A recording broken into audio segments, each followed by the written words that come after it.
Welcome to Robert Loyale, where I give you the ins and outs of graphic design as it pertains to t-shirts, logos, and GIF animations. Today, I am giving you 4 quick tips to turn over some great designs in your t-shirt business. And I hope this can help you with your t-shirt business going further into the future. And if you find these tips awesome and amazing, please go ahead and let me know in the comment section, or at least give me a thumbs up and subscribe at your own time. But in any event, let's go ahead and get into this video. Okay, so number 1, you want to design something. And I know this sounds kind of crazy, but actually pick up a sketch pad and a pencil. Actually get like a graphing paper sketch pad and a pencil and just go to town. Like, once you start understanding proportions and scales and how things are gonna work in design, then you can start making a good graphic design t-shirt. So for me, I value balance and symmetry. Did the design fit the proportions? Did the design fit the design? Is it gonna be designed in a box? For me, 11 by 17 is the way that I design. So I have to make sure that the design fits the 11 by 17 and symmetrical and balanced in a way that works out. This is also the time where I kind of fit art and design together. So I kind of like to go back to like art periods, like Art Nouveau and stuff like that. And I want to make sure that whatever I'm designing fits that art period 100%. Then as a final note on design, it needs to be scalable. So I can't just have something that's made in Photoshop, pixelated, rasterized and all that stuff. I have to have it in a vector form. Therefore, when I go into like Photoshop to put it into a mock-up, I can scale it up and down. Or if I go get it printed, the printer can scale it up and down to their proportions and stuff like that. Number 2 is audience.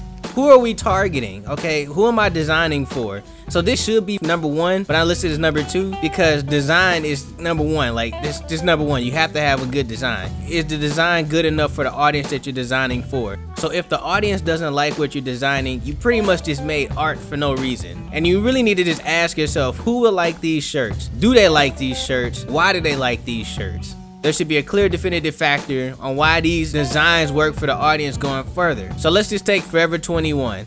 Everybody knows that Forever 21 is for anybody between the age of 18 and 35 years old. Their shirt shows that they're a little bit more mature. Their shirts also show that they're hip in that type of culture. So somebody who's 18 is gonna look like they're older. Somebody who's 35 is gonna look like they're a hip person. Know your audience, because that's gonna help you out with your marketing and all types of things with your business. Okay, so number 3 is color.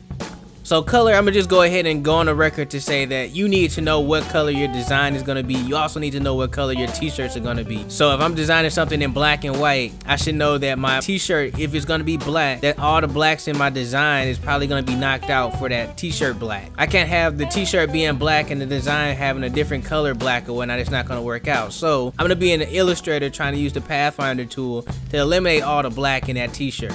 So if I have red and gold, I know gold is a muted color, so therefore my red has to be muted or a little bit more dominant than that muted, just so they interact a little bit better. And that goes into the idea of having a good design already. So it ties into number 1. It has to be definitive. Like, you have to know what colors you're gonna use going forward with your design. It has to work with the t-shirt as well.